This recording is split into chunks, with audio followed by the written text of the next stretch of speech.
Hello বন্ধুরা, তোমরা সবাই কেমন আছো? আবারও চলে আসলাম আরেকটা দারুণ স্বাদের রেসিপি নিয়ে। আশা করি আজকের রেসিপিটাও তোমাদের কাছে খুব ভালো লাগবে। গরম ভাত দিয়ে জমিয়ে খাওয়ার একটা রেসিপি, খুবই দারুণ, খুবই স্বাদের রেসিপিটা। কম বেশি সবাই পোস্ত বাটা দিয়ে বেগুন রান্না করে খেয়েছো, কিন্তু তোমরা কি কখনো পোস্ত বাটা দিয়ে বেগুনের পুর রান্না করে খেয়েছো? যদি খেয়ে না থাকো তাহলে আমার এই রেসিপিটা দেখে তোমরা আজই ঘরেতে তৈরি করে নাও। পোস্ত বেগুনের পুর একদম সিম্পলভাবে তোমরা ঘরেতে সামান্য উপকরণ দিয়ে এই বেগুনের পোস্ত বাটার পুরটা বানিয়ে খেতে পারবে। তাহলে চলো শুরু করা যাক আজকের এই বেগুনের পোস্ত বাটা পুরটা। এই পোস্ত বাটার পুরটা তোমরা যে কোনো সাইজের বেগুন দিয়ে তৈরি করে খেতে পারবে। এখানে আমি সামান্য লম্বা সাইজের একটা বেগুন নিয়ে নিলাম। তোমরা চাইলে বেশি পরিমাণ বেগুন দিয়ে এই পুরটা রেডি করতে পারবে। প্রথমে আমি বেগুনটাকে সুন্দর করে পানি দিয়ে ধুয়ে পরিষ্কার করে নেব। এখানে বেগুনের বোঁটাটা আমি ফেলে দেব না, রেখে দেব, কারণ বেগুনের বোঁটা সহকারে আমি কেটে বেগুনের পুরটা রেডি করব।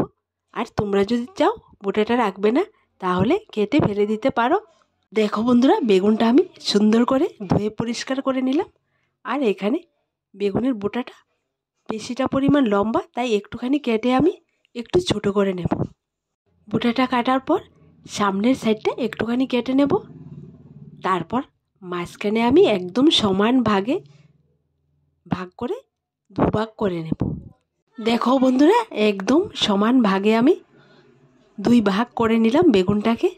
দেখো বন্ধুরা, বেগুনটা দুই ভাগ করার পর মাঝখানের যে নরম সাদা অংশটা আমি বের করে নেব।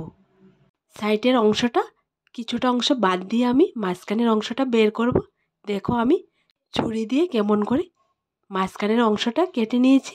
তোমরা ঠিক এরকম করে নেবে। আর তোমরা যদি এরকম করে না করো, তাহলে তোমরা তোমাদের পছন্দ মতো করে মাঝখানের অংশটা বের করে নেবে। এইভাবে ছুরি দিয়ে আগে একটুখানি কেটে দিলে সহজে ভেতরের অংশটা বের হয়ে আসে। দেখো বন্ধুরা, ছুরি দিয়ে মাঝখানের অংশটা কাটার পর একটা চা চামচ দিয়ে আমি ভেতরের অংশটা বের করব। দেখো বন্ধুরা, একদম সহজে ভেতরের অংশটা বের করে নিলাম। ঠিক একই রকম করে আমি বেগুনের দুইটা টুকরোই ভেতরের অংশটা বের করে নেব। দেখো বন্ধুরা, বেগুনের ভেতরের অংশটা একদম বাটির মতো হয়ে গেছে। দেখতে কতটা সুন্দর লাগছে, খেতেও দারুণ স্বাদের একটা রেসিপি। এখানে বেগুনের ভেতর থেকে যে সাদা অংশটা বের করেছি ফালিয়ে দেব না, আমি বেগুনের পুর হিসাবে রাখবো। তোমরা দেখতে থাকো। এবার আমি এই সাদা অংশটা ছুরি দিয়ে একটু ছোট ছোট টুকরো করে কেটে নেব, কারণ এখানে আমি বেগুনের ভেতরের অংশটাকে মিক্সি জারে দিয়ে পেস্ট করে নেব। আর তোমরা যদি চাও শিলনোড়াতে পেস্ট করবে তাও পারো। তোমাদেরকে বলি বন্ধুরা, এখানে একটা বেগুনের ভেতর থেকে যতটুকু সাদা অংশ বের হয়েছে এটা দিয়ে এই বেগুনের পুরটা হবে না, তাই আমি আরেকটা বেগুন থেকে হাফ কেটে তারপর এরকম কুচি কুচি করে কেটে নিলাম। এরপর আমি সবগুলো একসঙ্গে একটা মিক্সি বলে নিয়ে নিলাম। এরপর সবগুলো বেগুনের টুকরো একটা মিক্সি জারে দিয়ে পেস্ট করে নেব। দেখো বন্ধুরা, বেগুনের পুরটা রেডি করার জন্য এখানে আমি নিয়ে নিলাম 4-5টা কাঁচা লঙ্কা, আর নিয়ে নিলাম একটা বড় সাইজের পেঁয়াজ টুকরো করে, আর নিয়ে নিলাম কিছুটা পরিমাণ পোস্ত। এখানে দেখো বেগুনটা পেস্ট করা হয়ে গেছে। পোস্ত, পেঁয়াজ, কাঁচা লঙ্কাটাও একসঙ্গে পেস্ট করে নেব। দেখো বন্ধুরা, পোস্ত, পেঁয়াজ আর কাঁচা লঙ্কাটা একসঙ্গে পেস্ট করে নিলাম। আর এখানে বেগুনের পেস্ট। তেলটা গরম হওয়ার পর প্রথমে দিয়ে দিলাম বেগুনের পেস্ট, এরপর দিয়ে দিলাম পোস্ত, কাঁচা লঙ্কা, পেঁয়াজের পেস্ট। এবার আমি ভালো করে নেড়ে নেব। পুরটাকে অনবরত নাড়তে হবে, না হয় পুরটা নিচ থেকে পোড়া লেগে যাবে আর ভালো হবে না। এরপর দিয়ে দিলাম 1 চা চামচ ধনে গুঁড়ো, 1 চা চামচ হলুদ গুঁড়ো আর 1 চা চামচ শুকনো লঙ্কার গুঁড়ো। সবগুলো উপকরণ দেওয়া হয়ে গেলে ভালো করে হাতাটা দিয়ে মিক্সড করে নেব। দেখো বন্ধুরা, কিছুক্ষণ নাড়ার পর আমি সবশেষে দিয়ে দিলাম স্বাদ মতো লবণ। এইবার ভালো করে নেড়ে 3 থেকে 4 মিনিট রান্না করে নেব। দেখো পুরের কালারটা অনেকটা চেঞ্জ হয়ে গেছে আর পুরটা শুকনো শুকনো হয়ে গেছে।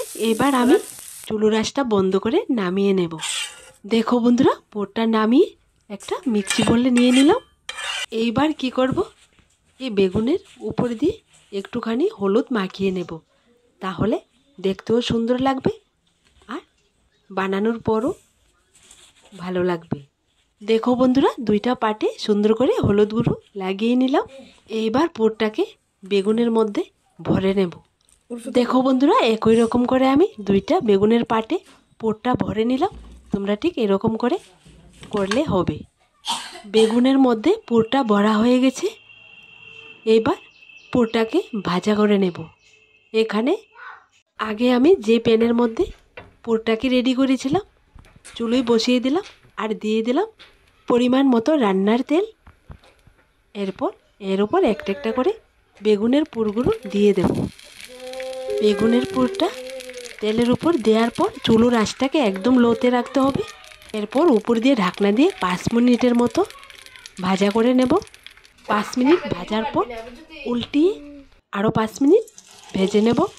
দেখো বন্ধুরা, উল্টিয়ে পাল্টিয়ে 2 সাইডে সুন্দর করে ভেজে নিলাম। এইবার নামিয়ে গরম ভাতের সাথে একদম জমে যাবে। দেখো বন্ধুরা, নামিয়ে একটা প্লেটে নিয়ে নিলাম। দেখো দেখতে কতটা সুন্দর হয়েছে, খেতেও তেমন স্বাদের এই রেসিপিটা তোমরা একবার ঘরেতে ট্রাই করে দেখবে। আজকের এই পোস্ত দিয়ে বেগুনের পুরটা তোমাদের কাছে কেমন লাগলো ছোট্ট একটা কমেন্টে লিখে জানাবে। আর আমার দেওয়া সবগুলো রেসিপি যদি তোমাদের ভালো লেগে থাকে তাহলে আমার এই চ্যানেলটাকে লাইক, শেয়ার এবং সাবস্ক্রাইব করে পাশে থাকা বেল বাটনটি অবশ্যই ক্লিক করে রাখবে, যাতে করে আমার দেওয়া নতুন নতুন রেসিপিগুলো সবার প্রথমে তোমরা দেখতে পাও। আজ এখানে আবার দেখা হবে নতুন একটা রেসিপির সাথে। সবাই ভালো থেকো, সুস্থ থেকো।